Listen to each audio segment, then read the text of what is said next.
നായ ഷെയ്ത്വാനാകുമോ? അതുപോലെ ചില ജീവികൾ ഫാസിക്കുകൾ ആവുമോ എന്നതാണ് ഇന്നത്തെ പ്രമേയം.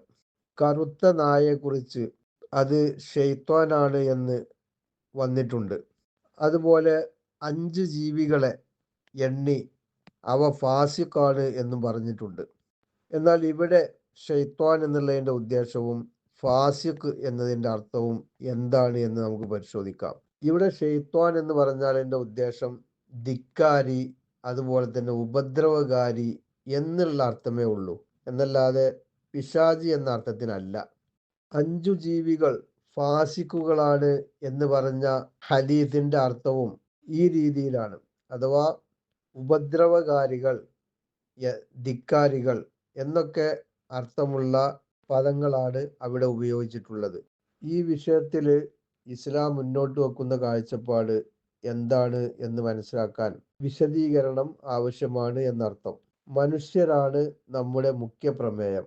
ആ മനുഷ്യന്റെ അത്യാന്തികമായ നന്മയും അപായരഹിതമായ ജീവിത സാഹചര്യവും ഉറപ്പുവരുത്തുന്നതിനാണ് പ്രഥമ പരിഗണന.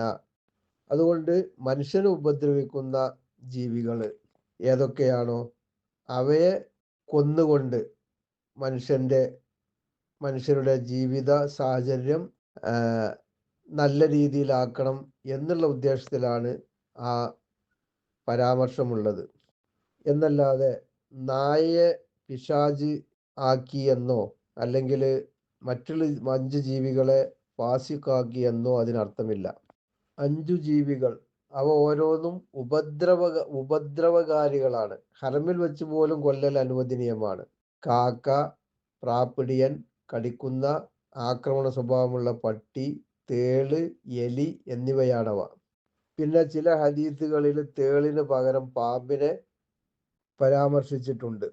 ഇവിടെ കാക്കയെ പറഞ്ഞിട്ടുണ്ട്. ഈ കാക്ക ഉപദ്രവകാരിയാണോ? എന്നാൽ കാക്കയെ പറഞ്ഞിടത്ത് ചില സ്ഥലത്ത് കാക്കയെ പരിചയപ്പെടുത്തുന്നുണ്ട്. ഒരു പ്രത്യേക കാക്കയാണ് ഉപദ്രവകാരി. വെള്ളയും കറുപ്പും നിറം കലർന്ന കാക്ക. അതിനെ അറബിയിൽ വൽ ഖുറാബുൽ അബ്കറു എന്ന് പറയും. അപ്പോൾ സാധാരണ നാം കാണുന്ന കാക്കയല്ല, ഉപദ്രവകാരിയായ കാക്കയാണ് അതുകൊണ്ട് ഉദ്ദേശം. അപ്പോൾ മനുഷ്യനെ ഉപദ്രവിക്കുന്ന ജീവികൾ അവരുടെ വംശഹത്യകളാണ് ഉദ്ദേശിക്കുന്നത്, അല്ലാത്ത ജീവികളെ ഒന്നും കൊല്ലാൻ പാടുള്ളതല്ല.